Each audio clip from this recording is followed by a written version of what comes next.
Hey guys, in this video I'm going to share with you the 1% mindset that elite shadow operators have when doing this business. Now, I know a lot of you guys are getting into shadow operating, and obviously I've made a lot of videos on my channel covering different tactics and strategies, but in this video I really want to cover something more fundamental and quite important actually. I would even value it more than all the tactics and strategies, because without this, specifically your mindset, none of it will really work. So it's really important when doing this business to have the right mindset, because it's going to enable you to make everything else easy and give you the best chance of success. So the first one is choosing the right influencer to work with is actually more important than building the actual offer. So what do I mean by that? Well, look, there's many influencers out there, and I mean, for my clients at least, I have a specific criteria that I give them, because if they don't meet that criteria, they might not be the best partner to work with. So this is really important, because you might get an influencer that says yes to you and wants to work with you and do this business, but they might not be the best person to work with, because either they have like fake followers, or they are not going to be good to communicate with. There's many different reasons, right? And you could really build the best offer for them that with the right influencer would make like so much money, $10,000, $20,000 per month. But with this person, it's not going to work, right? So that's why it's so important to start from the beginning and actually pick the right influencer to work with. So that leads me on to my next point. And the second mindset to have is actually when you launch with an influencer. So say you've already signed them on, you've built the digital product and you're about to launch. The real money is not in the launch itself, it's in the ongoing optimization that you'll basically do. So a lot of people, when they get into this business, think, okay, I need to build this product and then launch it, and once it's launched, that's basically it, and whatever money I'll make from the launch is the money I'll make. That is incorrect, and in fact, the launch should, of course, be a big day, right, in terms of the business, but it shouldn't be your main source of income. And you should be relying on the ongoing business bringing in more and more money as you grow it. So to give you an example, right, like when you launch, obviously you're going to get some data coming in. So you're going to see how many people land on the website, you're going to see how many people buy the product, all those types of numbers, right? And that's the data that you really need to analyze and see where you can improve. Now, I know this sounds a little bit boring, but guys, I'm here to teach you how to make money. And that's how you do it. So you need to see how many people are actually, when they're on the website, going to the next step. And if it's low, then you'll need to improve the website. That's just an example. But if you can use this data and just keep improving your offer, keep improving the price point, keep improving everything, then when it comes time to, keep growing and scaling and getting the influencer to promote it, and you've improved everything, you will just keep making more money. So I want you to shift your mindset from just thinking, okay, I need to basically build this thing, launch it and done, to, okay, I need to build this, launch it and do my best, but I know I'm going to keep improving and optimizing this offer and keep making more money as time goes on. Okay, so I hope that makes sense. Now that leads me on to my third point, which is customer acquisition is not as important as customer retention. So I'm going to explain exactly what I mean. So customer retention is basically once you do get a member into the product, right, or course or community or whatever you've built for the influencer, retaining them and getting them to consistently pay you is more important than getting a new customer. Why? Because if you keep getting new customers and then they keep leaving or they don't get the result that they like, well then they're not really going to stay long, and you got to keep refilling an empty bucket basically. Like imagine a bucket with a hole in it, and the water, you can keep pouring water in it, great, but it's just going to come out the bottom. Whereas if you have a bucket that is like stable, and then when you fill the water, the water will stay there, that's kind of like the members staying in the community or course, then you have a consistent business. So that's why I always recommend to focus on customer retention. And I've made other videos on my channel about types of offers to build, such as a school community, because if you do this, the community is almost a living entity in itself. And what I mean by that is you can build it, set it up, and obviously the people who want to learn about a specific topic or solve a specific problem can talk in the community together and maybe discuss different solutions and make friends. And they won't want to leave that because it's a big part of the offer. So rather than standalone just a course or some AI thing, right, that I don't know, I've seen going around.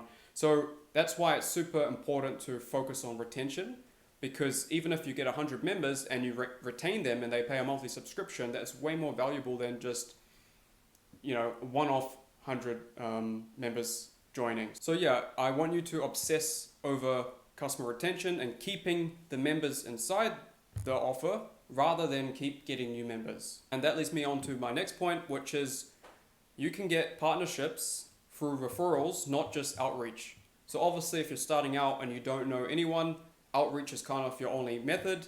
But once you do get a partner and you generate results from them, you can leverage that partnership to get another partnership. And that's kind of what I did.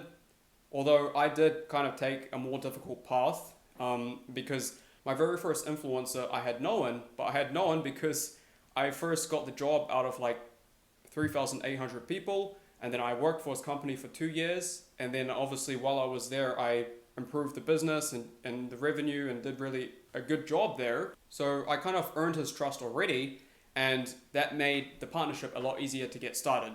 So that's what I mean by the more difficult path. But if you're just getting started and like you don't know any influencer, that's fine. You can start with outreach. And for my clients, I provide my exact scripts, templates, and everything to actually just get the client as fast as possible. So yeah, there is a way to do this properly. So that's one method, but once you do get your first partnership, you need to leverage that, right? And that's kind of what I did, right? I got my first partnership, and then once I did a good job there, I was able to get introduced to another influencer and basically keep repeating the process. So focus on obviously getting that first partnership through outreach, or if you know someone, great, start working with them and then leverage that partnership to get a referral. And maybe you can give the influencer who refers you a percentage or a one-off fee or something like that. But it just makes more sense to leverage the influencer that you're working with. Now let's go on to the fifth mindset to have, which is actually you will make more money saying no than saying yes. And I mean this in terms of the influencer, right? Because again, going back to my first point about picking the right influencer, this is super important. Like one bad partnership could throw you off for a few months, and like you could put all this effort into it, but if you don't work with the right person, then it kind of goes to waste. So that's why it's so important to remember, first you need the right criteria, and then when you do the outreach and you get replies, you need to make sure that this person is good to work with. So for example, like, do they have enough followers? How's the engagement? And if the answer is no, then I don't recommend to proceed. So now moving on to the next mindset, which is to have patience when it comes to getting your first partnership. Now, this business model obviously is kind of split into two parts. Now, the first one is about getting the client, and then the second half is about building out the offer, really, and launching. Now, the first part about getting the client, it's super important to have patience because we'll be sending messages and then getting some replies and hopping on calls. But this is a process and it does take a lot of effort and it can take some time. So it's just about realizing that, and that all you need is one partnership to make this business work.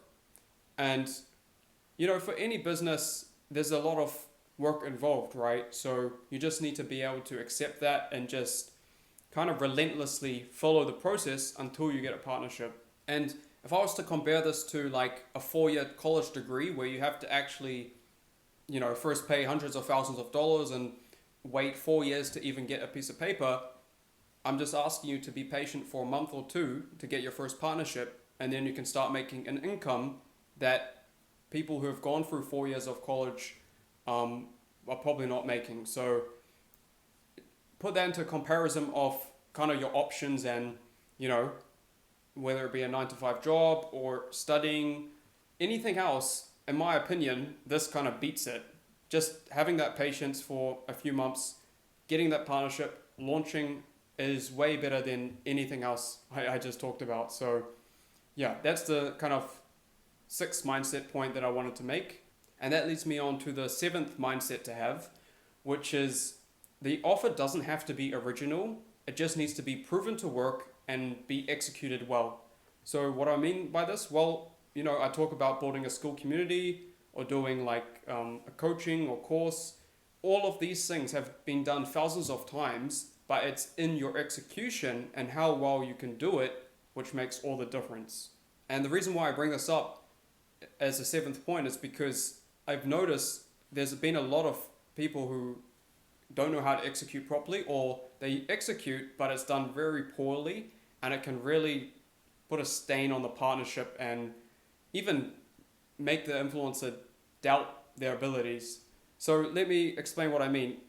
I mean, execution can even begin just the way you communicate. So making sure any communication, any documents that you have, there's no like formatting issues, or you're not missing out words, or just super basic stuff, because making this mistake can really be the difference between getting a yes and a no. And I know that because when I was like younger, I think 16 or something, I was wanting to get some mentorship because I wanted to get into like the Ivy League colleges in America and stuff. But you know what happened? I got sent a contract from the education company and they didn't even put my right name. So that alone kind of made my mind up whether to proceed or not. And I didn't go forward with it, because if they can't even spell my name right, how are they going to even be a good partner to work with? So in execution, of course, the basics like I talk about, but all the way to how you build the community, how you communicate with the influencer. And if you're just getting started, this is the one thing out of all the mindsets that I think you at least should have, because I've seen it time and time again where just the execution alone has basically destroyed the business. So you could get all the other steps right, get the right partnership, launch, but if you execute poorly, it's all for nothing. So that leads me on to my eighth mindset, which is kind of like the final one for this video. And that is your revenue share percentage is negotiable when you start generating results. And so basically this is once you've launched and sales are coming in and you've proven your value to the influencer, then let's say you started on a 70-30 split of profit share, maybe you can negotiate that to 60-40. And this is kind of how you can maximize your personal revenue, is by delivering the best results possible for the influencer and basically proving your worth. So maybe you go in and you start at a lower percentage and you say, once I help you get to X number of revenue, then we renegotiate the partnership or contract or whatever. And yeah, that's that way, like the influencer also will feel confident in that, because if you're already saying that you're going to get them to these numbers, they're going to be like, wow, okay, I mean, let's give it a go, right? So yeah, those were the 8 mindset hacks to have in this business model. But I do want to also quickly brush over why the 99% never learn this, okay? And the first one is very obvious. It's because they quit. They just give up too soon. Like they'll send a couple messages or like say 50 DMs, and then they didn't get a reply, and then they give up. And firstly, that's not enough DMs to send. You need to be sending more than that. But like this business is kind of a long-term thing, right? If you want to get into anything, you need to have a long-term mindset to it. So yeah, if you're someone who gets discouraged easily or just quits after a month or two, then this business is not for you, and I recommend to look into something else. But if you're someone who's willing to do the work, wants to make a lot of money online, and is patient, then this is for you. And you are going to be in the 1% if you follow everything I've taught you today. Another reason is when they're doing this business model, whether it be, during the outreach stage or building the offer, they don't look at how to improve.